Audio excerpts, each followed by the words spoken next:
Италиядагы мекендешибиздин көз жашынан жазылган кат. Италиядан жашап, иштеп калган кыргыз мекендештер учурда оор кырдаалды чет жерде башына кечирип жаткан учуру. Алар ар жакта жатып, өзгерт башынан да мекенине болгон кыргыз жерине көбүрөөк сарсанаа болуп жатышат. Бизге Италияда жашаган мекендешибизден кат келиптир. Аны оңдобой берүүнү туура көрдүк. Урматтуу кыргыз элим, бүгүнкү күндө Италияда жашап жана иштеп жаткан ар бир кыргыздын ичкени, ириң, жегени желим болуп, сарсанаага батып турган учуру. Бир жагынан Италиядагы абал талаада жүргөндө аман болсок экен, сарсанаа болсо, экинчи жагынан Кыргызстандагы тууганым, балдарым, ата-энемди Кудай сактаса экен деген санаа. Италияда абал өтө эле оор. Анын бардык территориясында 9 марттан баштап мен үйдө калам деген ат менен элдердин үйдөн чыкпай олтуруусу керек деген өкмөттүн указы негизинде катуу эрежелер киргизилген. Өлкөнүн бардык аймактарына өзгөчө кырдаал жарыяланып, карантин киргизилгенге карабастан, вирусту жугузгандардын жана андан каза тапкандардын саны үзүлбөй жатканын интернет булактарынан көрүп жатсаңыздар керек. Бүгүн эле 969 киши өлдү деп айтылды. Эксперттердин айтуусу боюнча, карантин киргизилгенден кийин минимум 15-25 күндөн кийин гана вирусту жугузуу азая баштайт дешкен эле. Бирок ал күн дагы да болсо алыстай сезилет.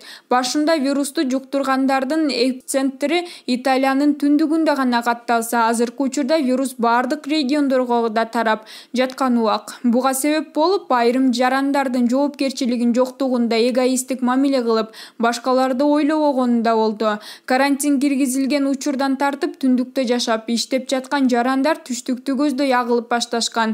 Кээ бири ата-энесиникине, тууган тушкандарына барса, айрымдары түштүктөгү дачалары көздөй жөнөшкөндө ал жактагы жарандарга вирусту жуктуруп башташкан.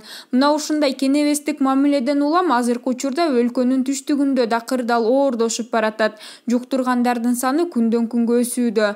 Вирус мамлекеттин экономикалык жагдайына да өтө чоң залакасын тийгизип жатат. Мамлекет бюджетин толтуруп турган чоң завод, фабрикалардан баштап кичи ишканаларга чейин убактылуу жабылган. Өлкөгө салымдуу киреше алып келген туризм сектору да чөгүлүп турган кез. Италиялык компаниялардын акциялары да кескин түрдө төмөндөдү. Булардын бардыгы биригип, элдин камсыздыгына таасирин тийгизбей койбойт. Өлкөнүн премьер-министри Конте да экинчи дүйнөлүк согуштан кийинки болуп жаткан эң оор кризисти башыбыздан өткөрүп жатканыбызды айтып жатат. Ар бир күнү өлүп жаткан адамдардын санын көрүп, канчалаган үй бүлө кан жутуп, арманга батып турганын элестетиши өзүнчө эле оор.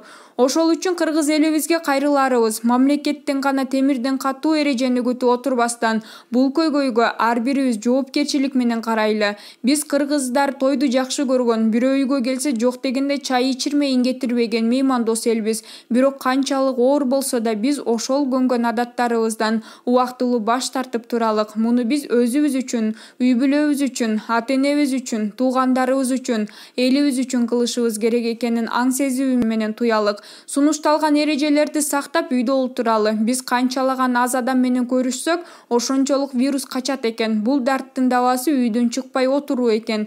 Биз ушундай жол менен гана бул куралсыз душманды жеңе алабыз. Канчалаган уул, кыз атасын, энесин, бир тууганын көмө албай арманда калып атат экен. Анткени ал карантинде болуп үйдөн чыкпашы керек.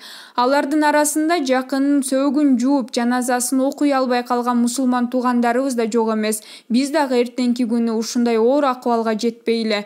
Кеч болуп кала элегинде азыртадан оорунун алдын алып, жакындарыбыздын ден соолугун коргойлу дейт. Булак компромисс KG.